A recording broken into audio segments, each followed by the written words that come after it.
डल दी कल्ब में अज़मते मुस्तफ़ा सैयदी आला हज़रत ना हुसैन। थोड़ा सा हम भी थोड़ा जोड़ घटा लेते हैं जी। बड़ा अच्छा लगा, बड़ी खुशी हुई। हम अपने उस अजीम मोहसिन की बारगाह में गुलामी की नजरें पेश करने के लिए हाजिर हैं, जिसकी जिंदगी का लम्हा लम्हा दीन मुस्तफ़ा के तहफ़्फ़ुज़ व बक़ा के लिए वक्फ था। आइए दुरूद पाक की नजरें गुजारने आका की बारगाह में। अल्लाहुम्मा सल्लि अला सय्यिदिना व मौलाना मुहम्मदिन व अला आलिहि व सहबिहि व बारिक व सल्लिम सलातो व सलामन अलैका या रसूल अल्लाह अलैका सलातो व सलाम। अल्लाह इरशाद फरमाता है, हश्र के दिन तुम्हारे जिगरी दोस्त भी तुम्हारे दुश्मन बन जाएंगे, मगर परहेजगारों और मुत्तकियों की दोस्ती हश्र में भी काम आएगी।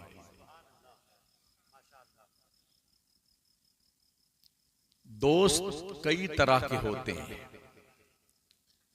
कुछ रफली दोस्त होते हैं, मिल गए राह में तो देख लिया एक नजर, वरना फिर हसरते दीदार की ऐसी तैसी।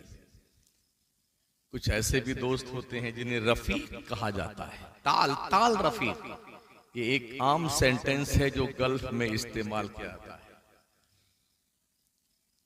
सदीक के माने भी दोस्त के आते हैं, हबीब के माने भी दोस्त के आते हैं, और खलील के माने भी दोस्त के आते हैं। मगर खलील खुल्लत से बना है, इसका मतलब होता बहुत गहरा दोस्त।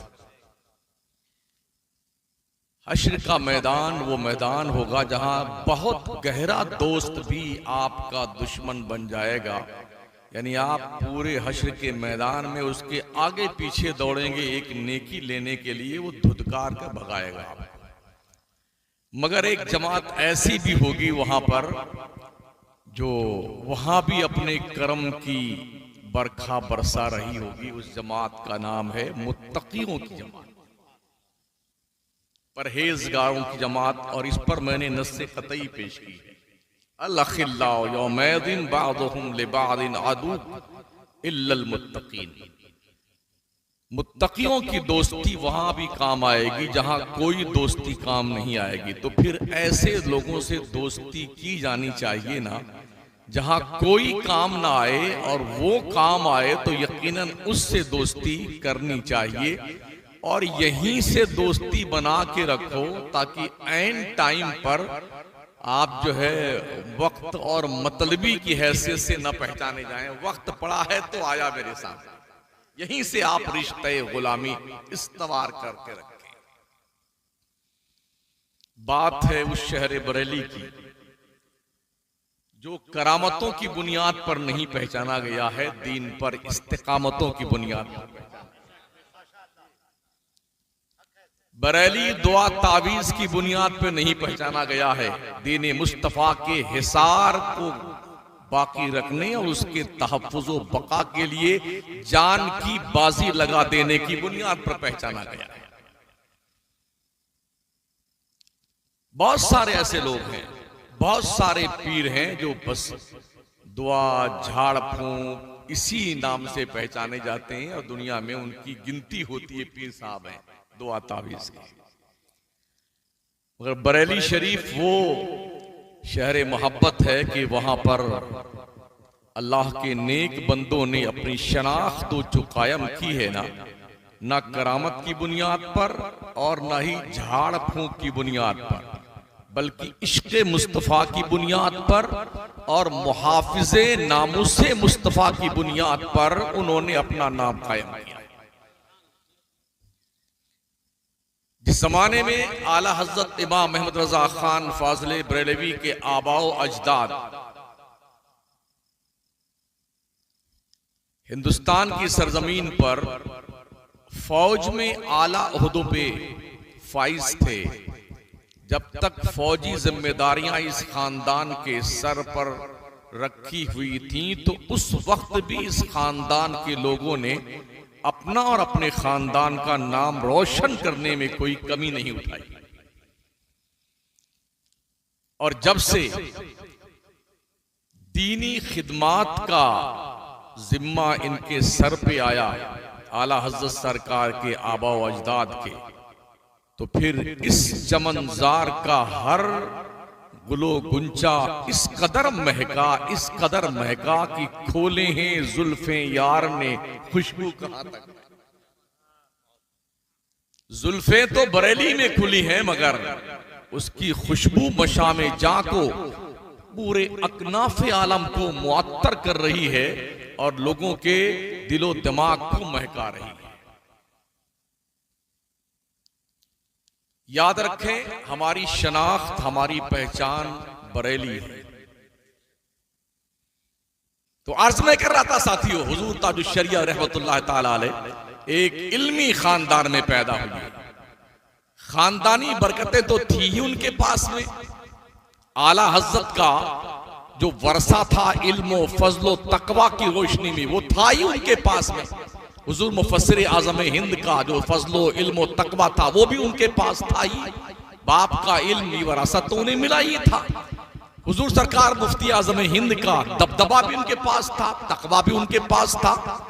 जिस भी फतवे पर मसले पे कलम सदर हजरत ताजुश शरिया का चला है ना, कभी भी किसी की जुर्अत नहीं हुई है कि उस लिखे हुए फतवे पर कोई नुक्ता रखने की हिम्मत तो जुटा पाए।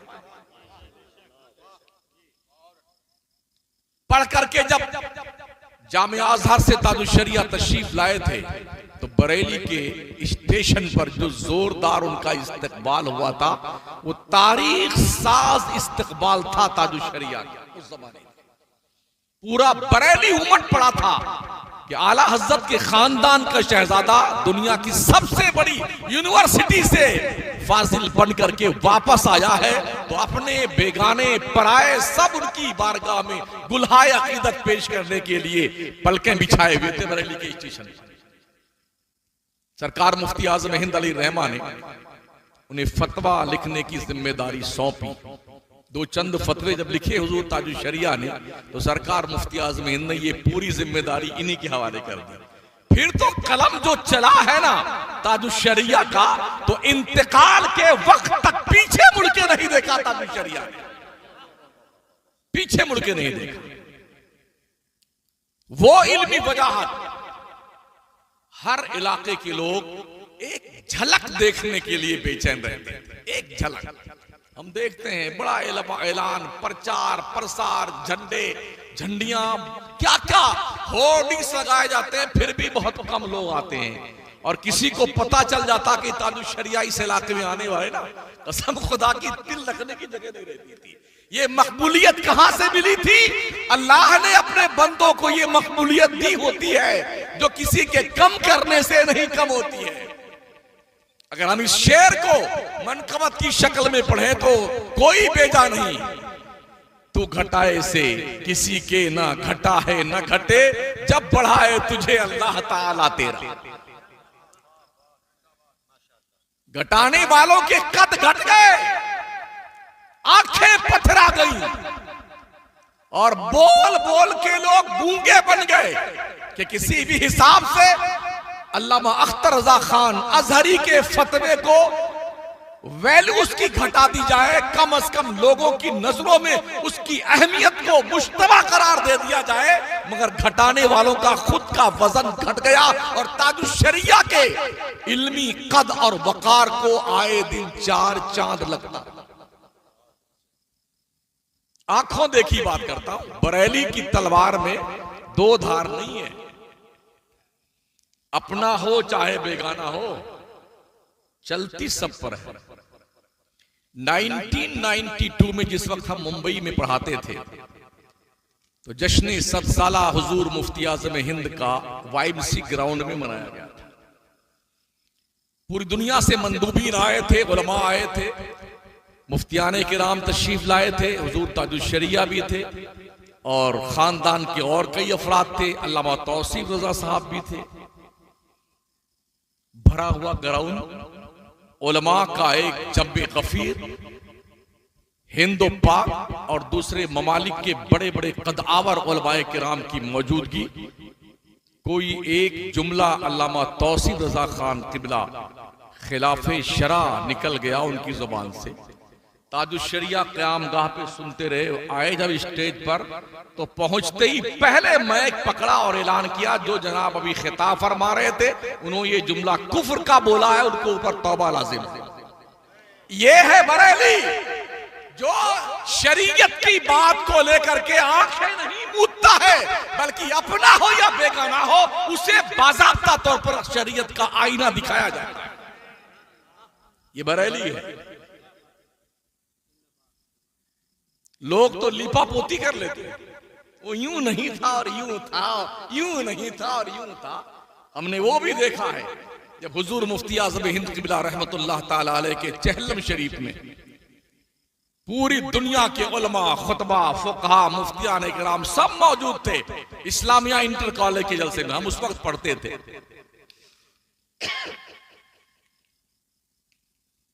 एक खतीब साहब थे, बड़े मशहूर हैं।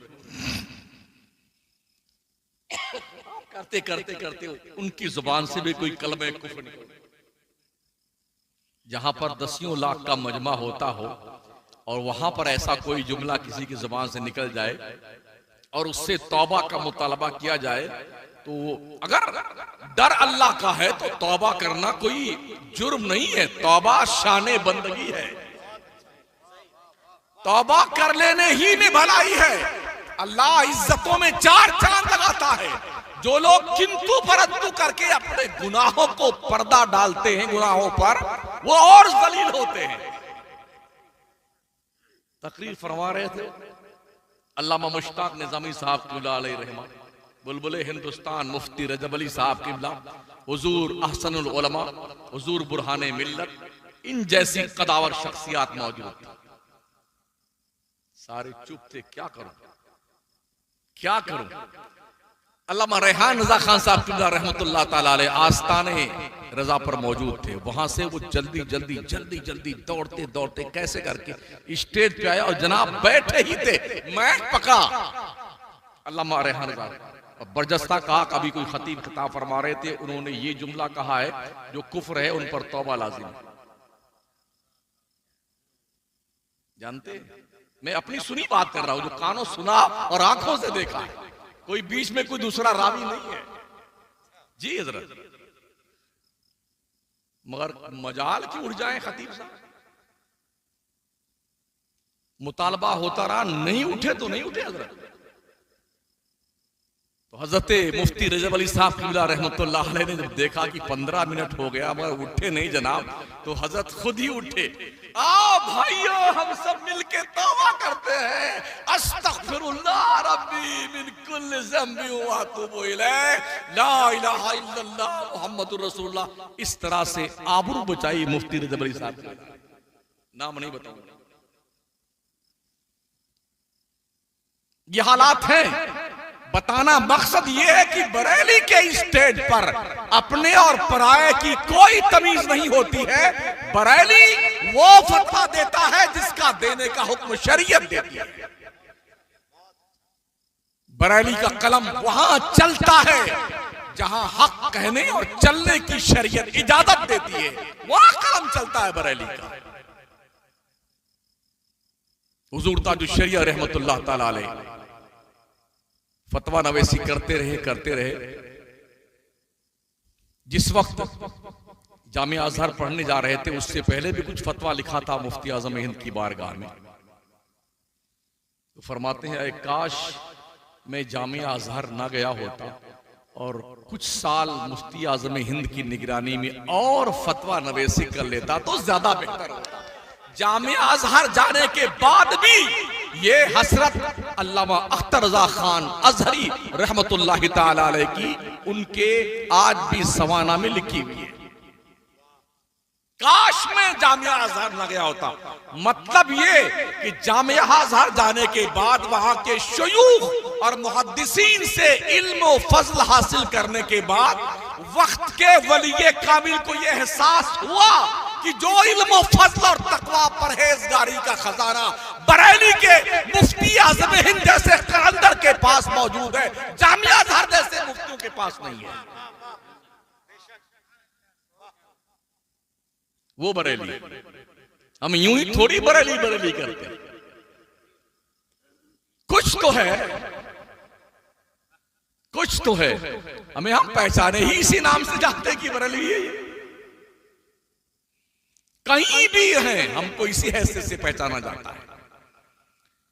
हुजूर ताजुल शरिया रहमतुल्लाह ताला अलैह हज बैतुल्लाह तशरीफ ले गए थे और आपको वहां गिरफ्तार किया गया था। पता है,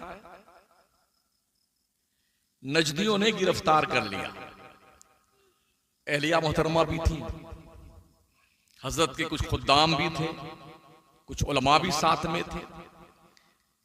उनकी नजर इस पे होती है कि कौन आदमी यहां आया है और उसके इर्द गिर्द दीवानों का कितना हुजूम ज्यादा है, उस पर नजर रखते हैं। नजदी मुल्ले और नजदी शुरते देख करके निशान पता लगाया कि फलां बिल्डिंग में फलां कमरे में रहते हैं, पहुंच गए वहां पर। दरवाजा खुलवा करके पासपोर्ट अपने कब्जे में लिया, कुछ बातचीत की। यकीन मानिए वो हुजूर ताजुल शरिया से क्या बात कर सकते थे। अल्लाह की इज्जत की कसम, किसी भी सुन्नी आलिम दीन से जो जिम्मेदार आलिम है, कोई नजदी वहाबी दुनिया का बात करके आगे नहीं निकल सकता है। वो तो ताजुल शरिया की कुछ बातें की तो उनके पास एक ही उसका ऑप्शन था, शुरता बुलाओ और जेल में डालो। ताजुल शरिया को जेल में डाल दिया गया, कुछ और दीवाने थे उनको भी, तो सबको तो छोड़ दिया गया। हुजूर ताजुल शरिया को मक्का ही से वापस कर दिया गया था, मदीना तैयबा नहीं जाने दिया गया। जब वो जेल में बंद थे मक्के में, तो वर्ल्ड इस्लामिक मिशन लंदन की सरपरस्ती में अल्लामा अरशदुल कादरी साहब क़िबला रहमतुल्लाह ताला अलैह, अल्लामा कमरुज़्ज़मान खां आज़मी, अल्लामा शाह अहमद नूरानी और दीगर उलमा ने बाज़ाब्ता तौर पर बहुत बड़ी मीटिंग करके और काउंसलट के जरिए से सऊदी पर प्रेशर डाला, तब उनको छोड़ा गया। और जब ताजुल शरिया मुंबई तशरीफ लाए, जो जबरदस्त उनका इस्तकबाल किया गया था, मैं भी वहां मौजूद था उस वक्त। अल्लाह की इज्जत की कसम, ऐसा लगता था कि आसमान से कोई फरिश्ता सिफत इंसान उतरा है, जिसे देखने के लिए पूरी बंबई हुजूम करके वो बनाई है। वो फलक शगाफ नारे, वो फलक शगाफ नारे, एक झलक पाने के लिए लोग तड़प तड़प रहते थे, बेताब और बेचैन और मुस्तरिब रह करके चारों किसी तरह से एक झलक देखने को मिल जाए ताजुल शरिया। बरेली करामत से नहीं पहचाना गया है, करामतें तो कदम कदम पर हैं, मगर करामतों को बरेली ने शनाख्त नहीं बनाया है। हाँ, करामतें बचाई कैसे जाएं, इसकी शनाख्त बरेली ने दी है। तो हुजूर ताजुल शरिया रहमतुल्लाह ताला अलैह मदीना गए बगैर वापस आ गए थे, तो दिल में एक घुटन सी थी ना। आप बोलिए, अगर आपको मदीना ना जाने दिया जाए तो कैसा लगेगा, कैसा लगेगा? दिल के अरमान दिल में रह गए। जालिमों ने आका की दहलीज पे हाजिरी नहीं देनी थी, मगर सरकार ने वो करम फरमाया ना, वो करम फरमाया, वो करम फरमाया। कोई ज्यादा दिन नहीं गुजरे थे, 1-2 साल के अंदर ही हुकूमत सऊदिया को 1 महीने का परमिशन अपनी तरफ से देना पड़ा। आप आइए और मेहमान रसूल बन के रहिए।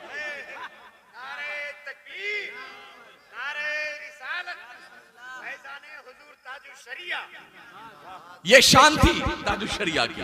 फिर तो क्या जलवों में नहाया मर्दे कलंदर, क्या जलवों में नहाया। अब तो आए थे ना सरकार के इशारे पे, यहां तक हुकूमत तरफ से छूट मिली थी, जब तक जी चाहे शहरे रसूल में रहियो।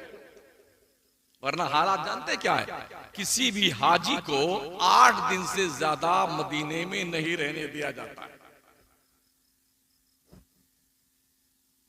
एक बार हम भी इस हादसे का शिकार हुए थे जी, जब 2002 में हज करने गए फैमिली के साथ, तो कुछ बदमाश टूर वाले होते हैं ना, तो उन्होंने क्या किया, बदमाश ने मुअल्लिम का ड्राम खा गए। हम पैसा दे करके मिस्कीन हाजी बन गए। हाँ, 2 दिन बाकी था हज में, हम जद्दा एयरपोर्ट पहुंचे, वो मरदूद आया नहीं, तो सारे टूर वाले चले गए, हम बाकी हैं। या अल्लाह, हमने क्या जुर्म किया है? सबका पासपोर्ट उसने कोस लिया, छीन लिया अधिकारी ने, और इतना बड़ा एक कागज का टुकड़ा दे दिया, टोकन। वो आखिरी फ्लाइट से आया, जैसे कि कल जाना है मिना, तो आज आया दोपहर में। तो हमको हमारे पासपोर्ट ऐसे मिले, लाइन लगा के, जैसे कैदी नहीं खड़ा किया जाता है, मुजरिम, सब मुजरिम हम लोग खड़े थे साहब। हमारे पासपोर्ट पे मोहर लगाई गई, हाजी मिस्कीन, हाजी मिस्कीन, ये ठप्पा लगा, यानी पैसा दे के हम मिस्कीन बन गए। पासपोर्ट लिया। होता यह है कि जब कोई ऐसे हाजी वहां होते हैं तो कुछ शेख लोग आते हैं, अपनी तरफ से पैसा देते हैं मुअल्लिम का, और कहते हैं इतने हाजी हमारी तरफ से हज करने भेजो। तो हम इस तरह गए, पर हमें लेने के लिए बस आई थी म्यूनिसिपैलिटी की, बगैर एसी वसी के। हाँ, लगता था हम बड़े मुजरिम हैं। खड़े थे लाइन में, उसी लाइन में वो टूर वाला भी मुंडी झुकाए खड़ा था। तो अधिकारी एक बंगाली था, वो आया उसके पास, उसने कहा, बे यासी, तेरे बहुत सारे जहन्नम में घर पहले से बने हुए हैं, और कितने घर बनाना चाहता है, क्यों हाजियों को परेशान करता है? मैं बेशरम मुंडी झुकाए खा रहा। अब हम उसी बस में गए, मक्का पहुंचे, हज से फारिग हुई, और फिर मदीना शरीफ गए। तो मदीना भी ये नहीं आया, इसका कुछ पैसा बाकी था मक्के में, तो उसने हमारा टिकट कोस लिया इससे। हम मदीने पहुंच गए, सारे ग्रुप के लोग, उसका भाई हमें वहां खिलाता पिलाता रहा। 8 दिन गुजर गए। जिस दिन हमारी फ्लाइट जद्दा से थी इंडिया आने की, उस दिन शाम में ये पहुंचा मदीना। तो सरकार ने वो करम फरमाया, अब इसको टिकट मिला ठीक 8 दिन के बाद। हमने कहा, सरकार ऐसा मिस्कीन हम हर साल बनना चाहते हैं। 16 दिन मदीने में रहे, 16 दिन। यकीन माने जन्नत की क्यारी में हम ही हम थे। वो कलौटी नहीं खोलते बारिश में लड़के, पानी में यूं लौटते नहीं, ऐसे हम जन्नत की तारी में लौटते थे। कोई नहीं था, हम थे, और सरकार की बारगाह थी। सारे के सारे पर्दे उठा दिए गए जो आस्ताने करम पे लगाए गए थे। चारों तरफ से घूम घूम कर जाली शरीफ से फातिमा जहरा की चक्की, उनके कपड़े, तबर्रुकात, हुजूर का रौदा शरीफ झांक झांक के, घूम घूम के देखते थे। हमने कहा, सरकार ऐसा मिस्कीन हर साल बना दो। 16 दिन मदीने तैयबा में, जन्नत की क्यारी में। ये उनका करम था, ये उनकी मेहरबानी थी, ये उनकी जर्रा नवाजी थी। हम यूं कह सकते हैं, ये सब तुम्हारा करम है आका, कि बात अब तक बनी हुई है। अमल की मेरे असास क्या है, बजुस निदामत के पास क्या है, रहे सलामत बस उनकी निस्बत, मेरा तो बस आसरा यही है। तो हुजूर ताजुश्शरिया 1 महीने मुस्तफा करीम के जलवों में नहाते रहे। गोया कि मेरे आका ने अपना कुर्ब ऐसा अता फरमाया, अख्तर रजा दिल बर्दाश्ता मत होना। इनकी क्या मजाल, अगर हम किसी को बुलाए रोक सकता है? मुजरिम बुलाए आए हैं, जाऊक है गवाह, फिर रद्द हो, कब ये शान करीमों के दर है। सरकार ने बुलाया था, कौन दुत्कार सकता था? और जब तक बकायदे हयात थे हुजूर ताजुश्शरिया, 2010 में उस साल फिर हम हज में थे, जब ताजुश्शरिया भी हज पे थे। हतीम काबा के पास हुजूर मुफक्किर इस्लाम अल्लामा कमरुज़्ज़मा खान आज़मी को गले लगा करके ताजुश्शरिया दुआएं दे रहे थे। मताफ में हतीम काबा के पास, अल्लाह हमारे इस आलिम को सेहतयाब फरमा दे। काफी बीमार थे, शिफायाब होकर के हज करने आए थे, तो हुजूर ताजुश्शरिया बड़ी दुआएं दी। ये करीमों की बारगाह है, ये करम वाले लोग हैं, कब किधर नवाजिश की बारिशें कर दें कुछ पता नहीं है। हम गुलामों को, हम मंगतों को चाहिए अपने कशकोरे गदाई फैला कर रखे, कब वो आएंगे करम की भीख देने, हमें कुछ पता नहीं है। हम तो मंगते हैं, हमें अपने दामन फैला कर रखने की जरूरत है। ताजुश्शरिया अलैहिर्रहमा सिर्फ आलिम व फाजिल नहीं थे, दिल में इश्क रसूल का चिराग जलाकर रखते थे। शेर गोई की कौन सी ऐसी सिन्फ है जिस पर ताजुश्शरिया का कलम नहीं चला? कितने ऐसे फनून हैं जिस पर ताजुश्शरिया अलैहिर्रहमा ने कलम को जुम्बिश दी है और उस फन का हक अदा किया है। पढ़ने की जरूरत, बरेली पढ़ने की चीज है, बरेली समझने की चीज है। और आला हज़रत को, बरेली को समझने के लिए एक ढंग का दरसे निजामी का आलिम दीन प्लस दुनियावी तालीम में MSc तक की तालीम हो, तब कोई आला हज़रत को समझ सकता है। कितने ऐसे अशार हैं, बहुत सारे हमारे शायर हैं, हवा नहीं लगती कि वो समझ सके आला हज़रत ने लिखा क्या है। एक शेर पढ़ रहे थे हमारे फैजी साहब, मुमकिन में ये कुदरत कहां, वाजिब में अब्दियत कहां, जी हैरा हूं ये भी है खता, ये भी नहीं वो भी नहीं। अगर आज की तारीख में तशरीह तलब की जाए, अक्सर उलमा, अक्सर शोरा सुभान अल्लाह समझते नहीं है, सुभान अल्लाह कहता रहता है। एक जिम्मेदार आलिम दीन जिसको दरसे निजामी पे उबूर हो, कमा हक़ हो, वही समझ सकता है इसका मतलब क्या हो। मुमकिन किसे कहते हैं, वाजिब किसे कहते हैं। अब तो माबूद के ताल्लुक को यहां कैसे दर्शाया गया है। शेर गोई इशारे का नाम है, इशारे का। आज तो शायर लोग शेर बाद में पढ़ते हैं, पहले उसकी तशरीह सुनाते हैं, इसका ये मतलब होता है, इसका ये मतलब, इसका ये, फिर वो शेर सुनाते हैं। ऐसा नहीं होना चाहिए। शायरों को शेर सुनाने का काम होना चाहिए। कई शायरों को हमने देखा है, पहले वो तशरीह सुनाते हैं। तो हुजूर ताजुश्शरिया रहमतुल्लाह ताला अलैह अल्लाह की एक अजीम नेमत का नाम है, एक फैजान इलाही का नाम है। और ये करम, ये शरफ ताजुश्शरिया ने अता फरमाया मुझे भी। सरकार ताजुश्शरिया के आस्ताने पे जो ताज लगा हुआ है ना, पत्थर का, वो ताज हमारे कारखाने में बनाया गया है और हमारे साहबजादे मौलाना हामिद रजा जाकर के लगा के आए। आज की तारीख में जो ताज लगा हुआ है ना पत्थर का,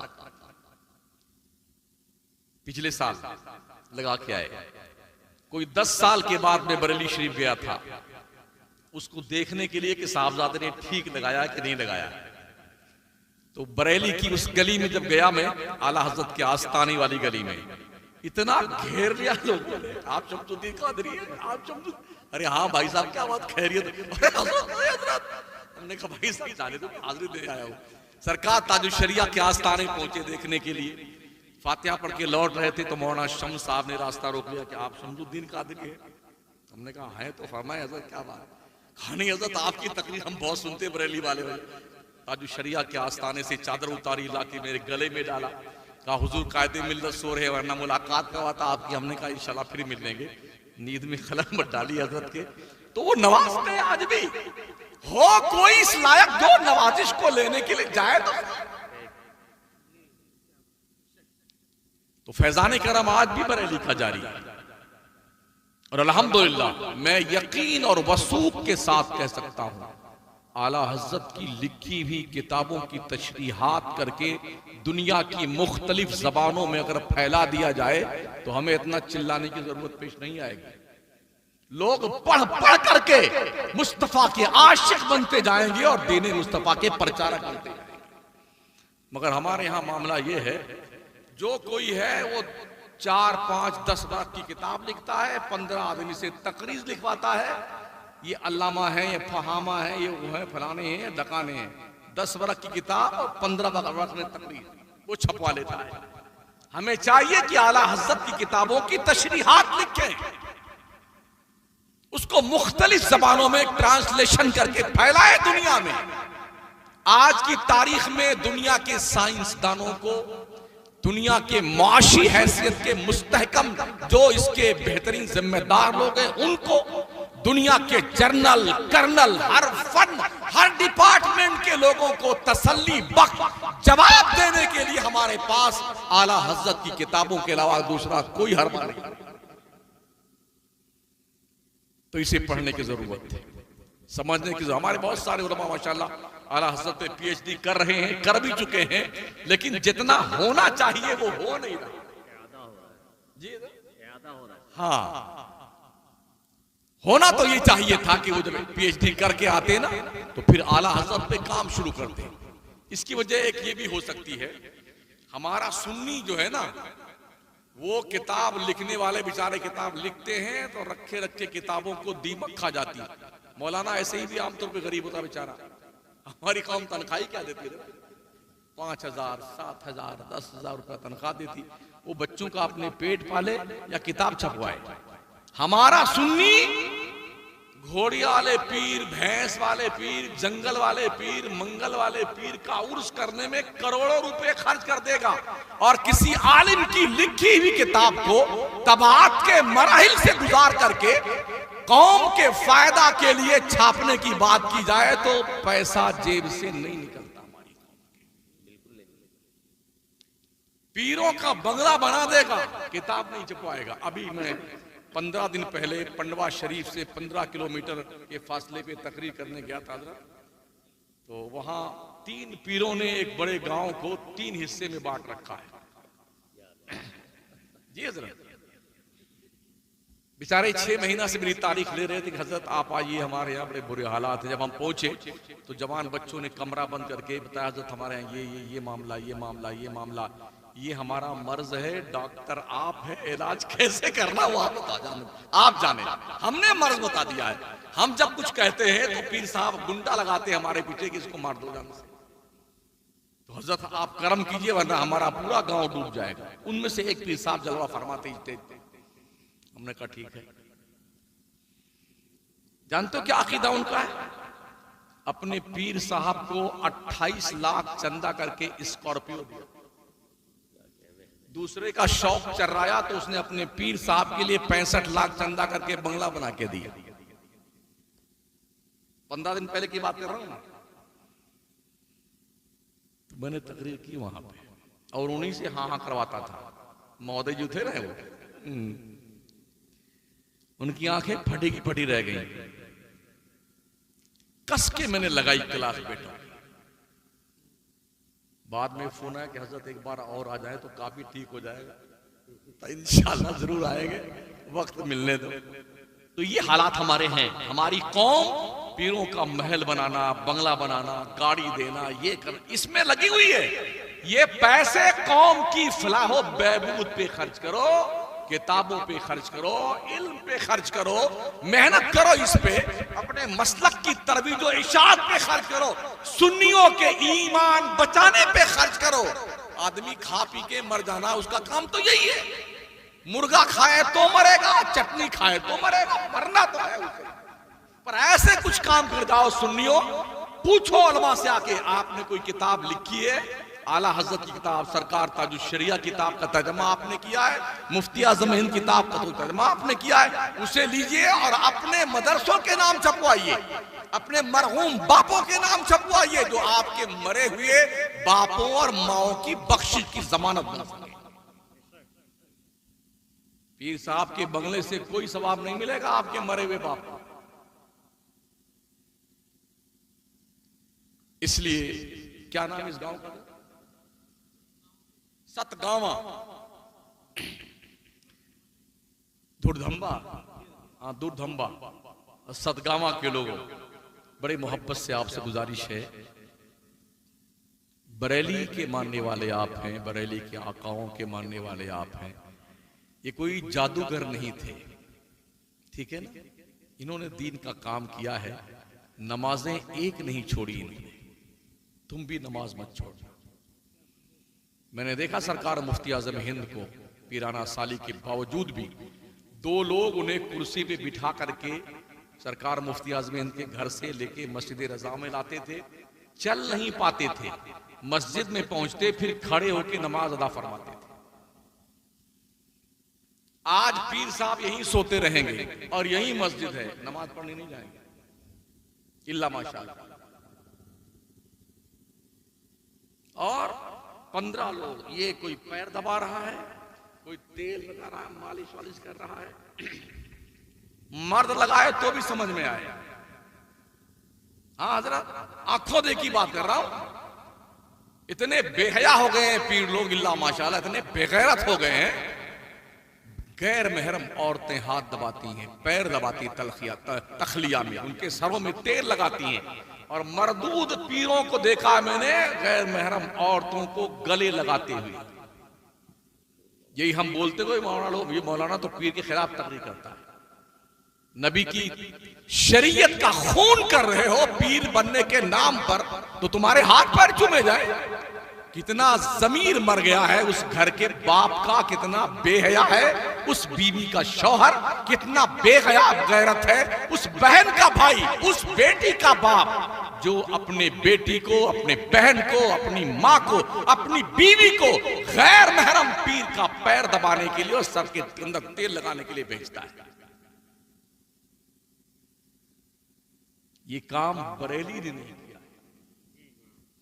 मैंने ये अंदाजा, मैं कश्मीर से कन्याकुमारी तक जाता हूं था, मैंने ये अंदाजा लगाया है कि लोग बरेली की मुखालफत करते क्यों हैं। सुन्नी पीर है फिर क्यों मुखालफत करता है? तो इसके पसे पर्दा जो हमने रीजन ढूंढा वो ये था कि बरेली इस बेहयाई के लिए शमशीर बुर्रा का नाम है और ये बेगैरत बेहयाई और अय्याशी को फरोग देते हैं। इसलिए बरेली की मुखालफत करो ताकि हमारी बेहयाई जिंदाबाद रहे।